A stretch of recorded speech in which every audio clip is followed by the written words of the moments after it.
Imagine the sound that shattered the silence of Fifth Avenue in the spring of 1927.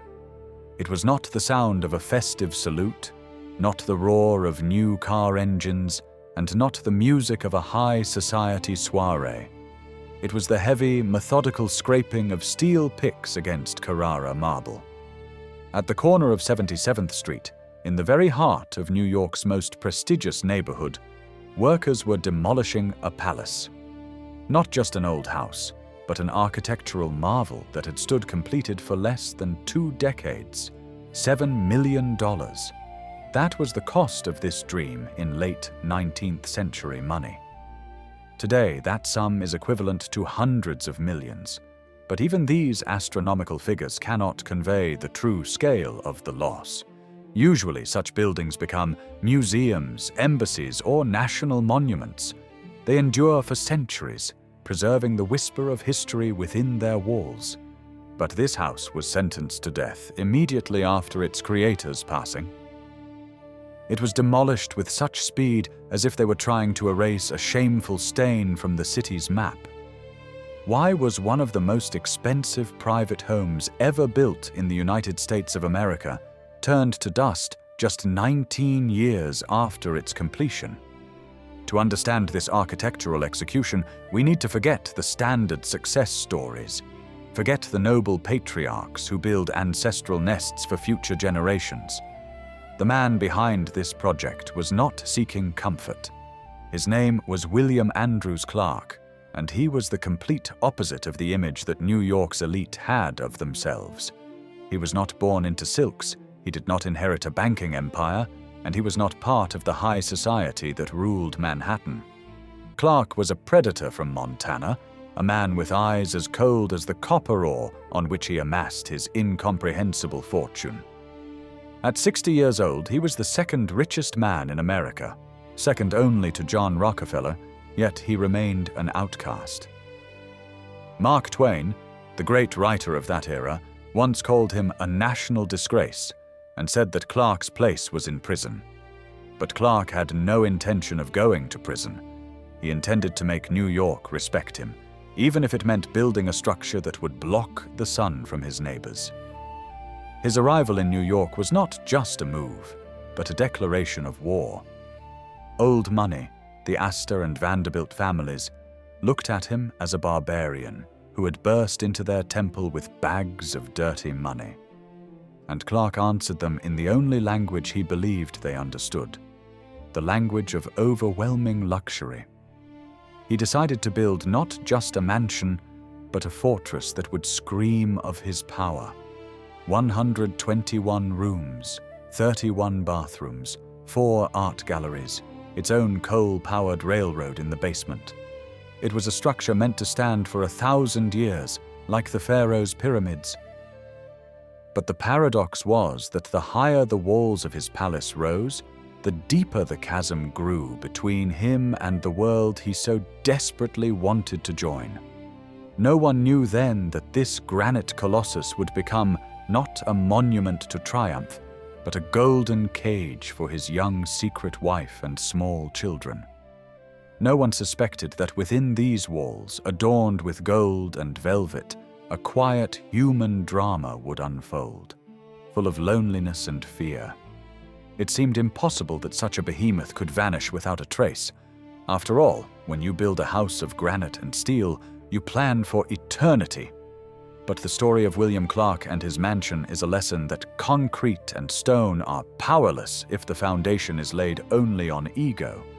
We stand on the threshold of an exploration that will take us through halls where the echo of footsteps sounded louder than laughter, and through corridors that saw more shadows than light.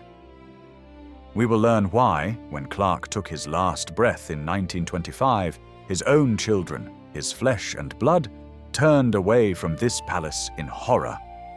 Why they preferred to sell it at land value just to rid themselves of their father's heavy legacy. What happened behind those heavy curtains that made the heirs destroy the house that should have been their crown?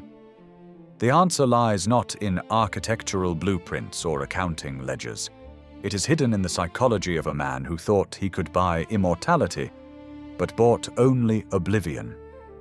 before us is the story of a rise that was doomed to become a fall even before the first stone was laid. And it begins far from glittering New York, in the dust and dirt of Wild West mining towns, where the soul of the Copper King was forged. To understand the nature of this architectural monster, we need to go back to 1839. William Clark was not born in a velvet cradle. His starting point was a modest cabin in Pennsylvania. But his mind worked differently from most. Where others saw hard labor, Clark saw inefficient equations. His path to Fifth Avenue began not in the banks of New York, but in the dirt of Montana during the gold rush era. In 1863, while thousands of dreamers stormed the mountains with picks, 24-year-old Clark made a choice that defined his fate. He did not start digging the earth. He understood a simple truth. Gold is a lottery, while human need is a guarantee. Clark bought up tobacco and supplies in Salt Lake City and hauled them across snowy passes to the prospectors, selling eggs at the price of nuggets. This was his first strategy, the victory of cold calculation over gamble. He never relied on luck. Soon Clark became a banker, seizing mines from bankrupt debtors. And here history dealt him its ace. The world was entering the era of electricity. Edison and Tesla needed copper for wires to light up the planet. It was copper that enriched the lands of Butte, which Clark seized. He became the Copper King, earning, in today's money, tens of millions of dollars monthly. But behind the success lurked a frightening philosophy. For Clark, people were a resource, like coal. His ambitions ignored ethics. Wanting power, he decided to buy a seat in the U.S. Senate. "I never bought a man who was not for sale." This phrase became his motto. Washington first rejected him, calling his methods repugnant, but Clark only intensified the pressure. He was a mix of genius and cynic, an outsider from the Wild West whose pockets bulged with money, but whose name elicited disgust from the aristocracy. This conflict, the desire to force respect through a display of raw financial power, became the foundation of the future house. He decided, if society would not accept his personality, it would be forced to bow to his grandeur. But to create a dynasty, money and political weight alone are not enough. Clark needed an ally who would lend a veneer of refinement to his brute strength. At this moment, Anna Eugenia LaChapelle enters the stage. Their story is not a classic romance, but a complex game where love intertwined with calculation. She was his ward, a talented harpist whom Clark sent to study in Paris to mold the ideal companion. The age difference was a shocking 39 years. He was 62, she was 23. In 1901, in the midst of his political battle for the Senate, Clark dropped a bombshell on New York high society. He suddenly announced that he and Anna had been married for several years. This was a strategic revelation intended to legitimize their children, but the effect was the opposite. The elite, prim and closed off, perceived it not as a romantic secret, but as a vulgar deception. The doors of the best Fifth Avenue homes, which the Copper King so aspired to enter, slammed shut in front of the Clark couple forever. Exactly this social isolation became the main catalyst for the appearance of the Clark House. The logic was simple and ruthless.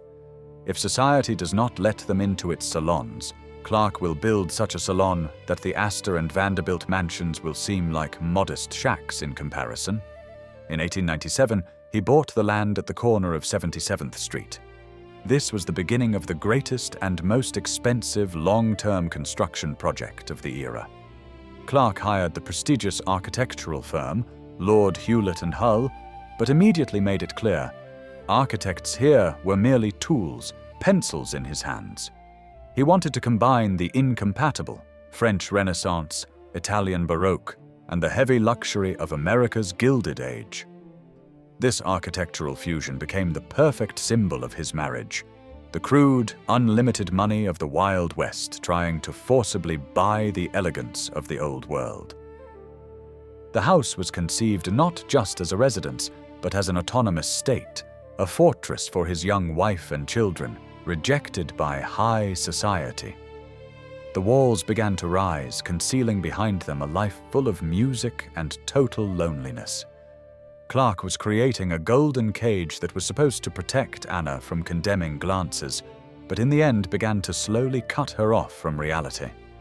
By 1911, 14 years after the start of construction, the scaffolding was finally removed, and New York saw William Clark's materialized ego. It was a building that refused to fit into the landscape. The mansion at 962 Fifth Avenue did not just stand on the street, it loomed over it. The massive 7-story tower with a copper dome blocked the sun, casting a long shadow over Central Park, as if reminding the city the Copper King's money could buy even daylight. Entering inside, the visitor, rare and accidental, found himself not in a house, but in a labyrinth created by an obsessed collector. There were 121 rooms, but they did not flow into one another harmoniously, as in the houses of the old aristocracy. Each room was a separate world, torn from its historical context and forcibly inserted into Manhattan's concrete box. 31 bathrooms guaranteed physical cleanliness, but the atmosphere inside was heavy and stifling. The heart of this architectural Frankenstein was the Salon Doré, the Gold Room. Clark did not just order the decor, he bought an entire interior from an 18th-century Paris hotel, dismantled it, shipped it across the ocean, and reassembled it. The walls were covered with panels of natural wood, drowning in gold leaf, and the ceilings were painted with scenes worthy of Versailles. This hall was created for royal receptions, for the clink of glasses and the rustle of ball gowns. But the irony of fate was that these mirrors, costing a fortune, reflected only emptiness for years. The parquet, which had known the steps of French nobility, now creaked under the heavy tread of the old miner, who walked through his palace alone, inspecting his possessions. Descending lower, one could see the true soul of the house, hidden from prying eyes. In the basement, deep beneath the velvet and marble, a real industrial machine operated.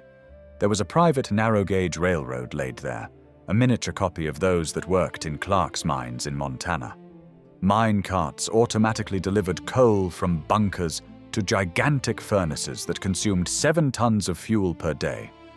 This was a house that breathed smoke and fire. Blue blood did not flow in its veins, but black coal. Engineering ingenuity triumphed over comfort here.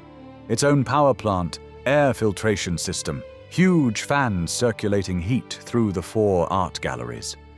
In these galleries hung hundreds of paintings, Corot, Daubigny, old masters.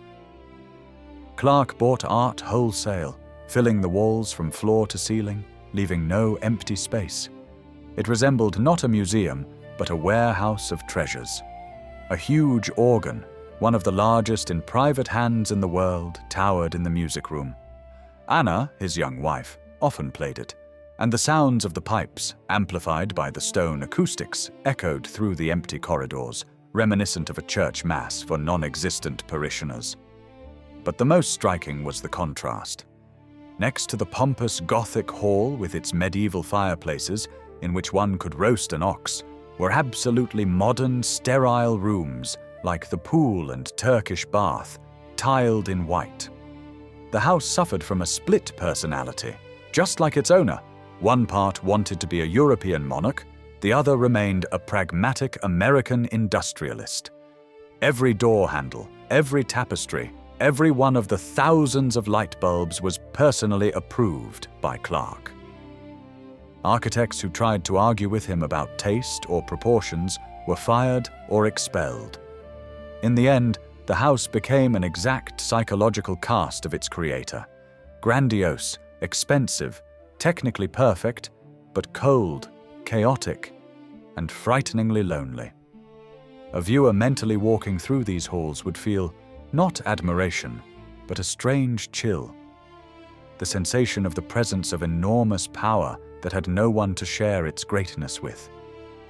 However, behind these impregnable walls, adorned with works by Corot and stone lacework, a drama unfolded that could not be resolved with a checkbook.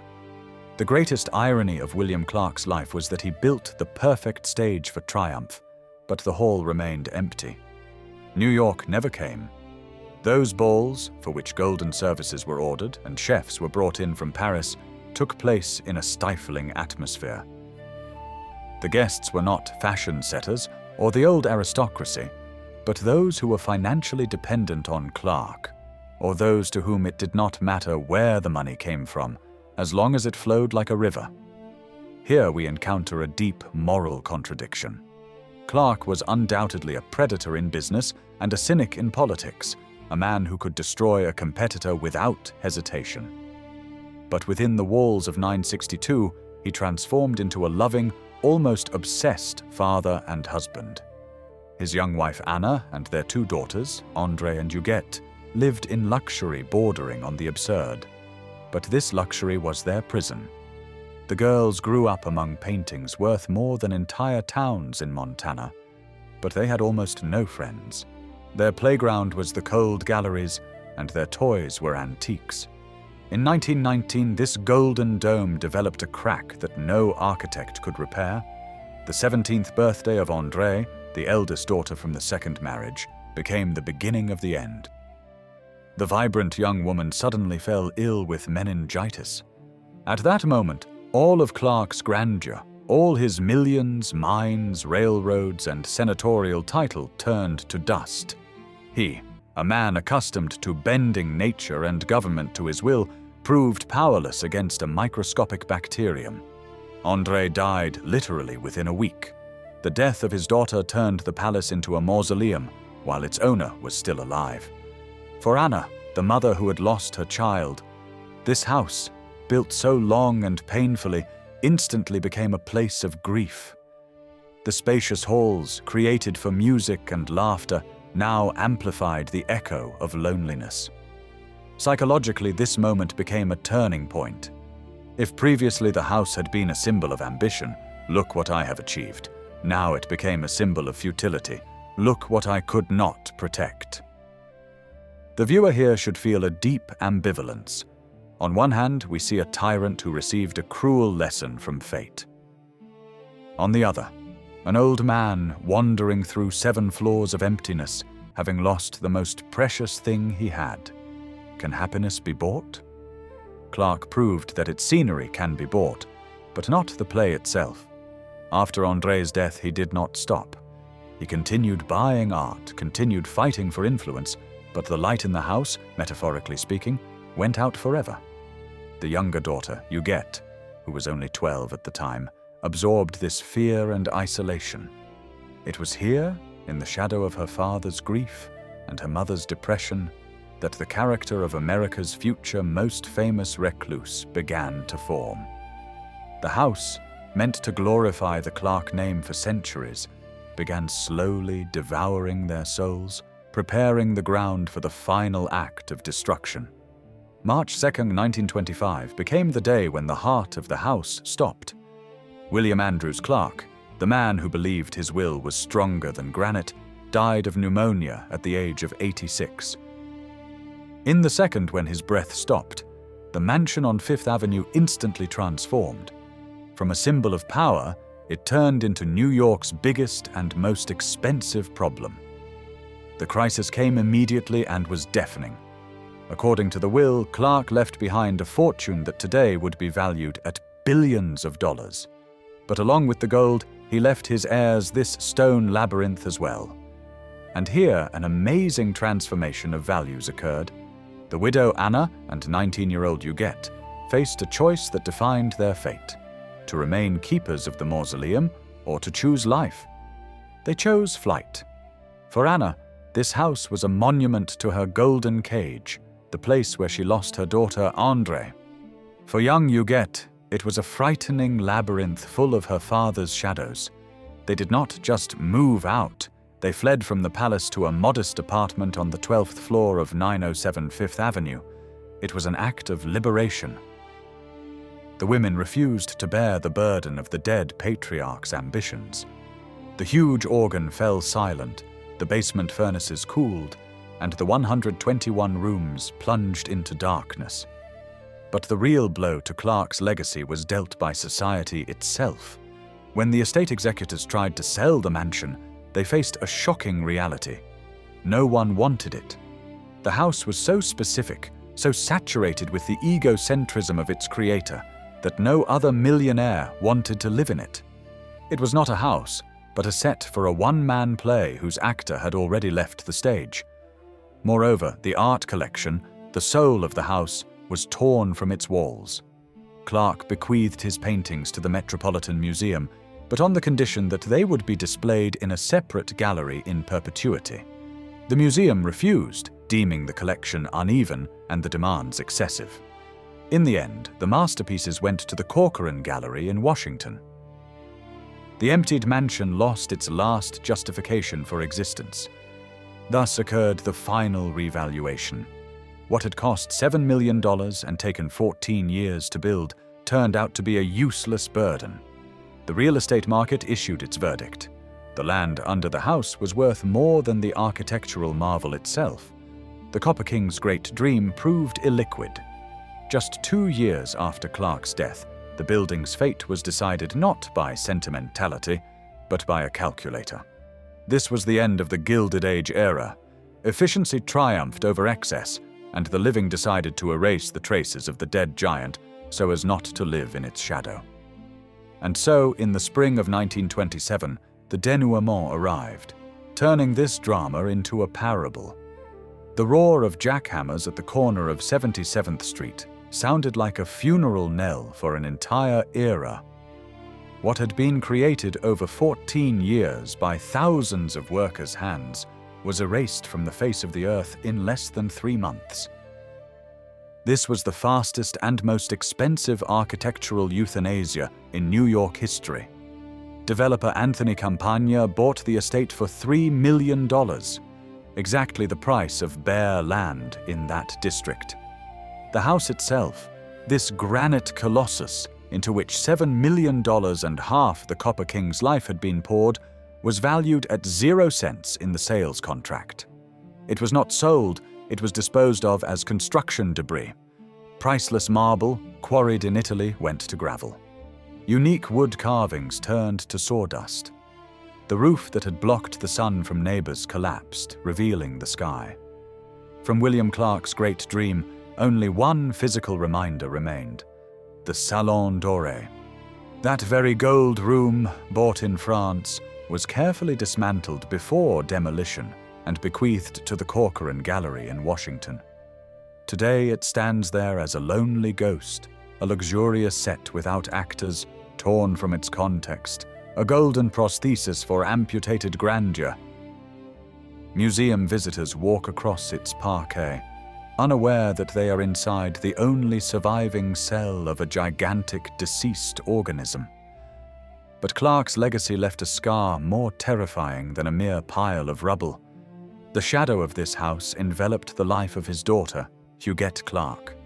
She lived an incredibly long life, passing away in 2011 at the age of 104. But she spent that century fleeing the luxury that had traumatized her in childhood. Huguette became America's foremost recluse.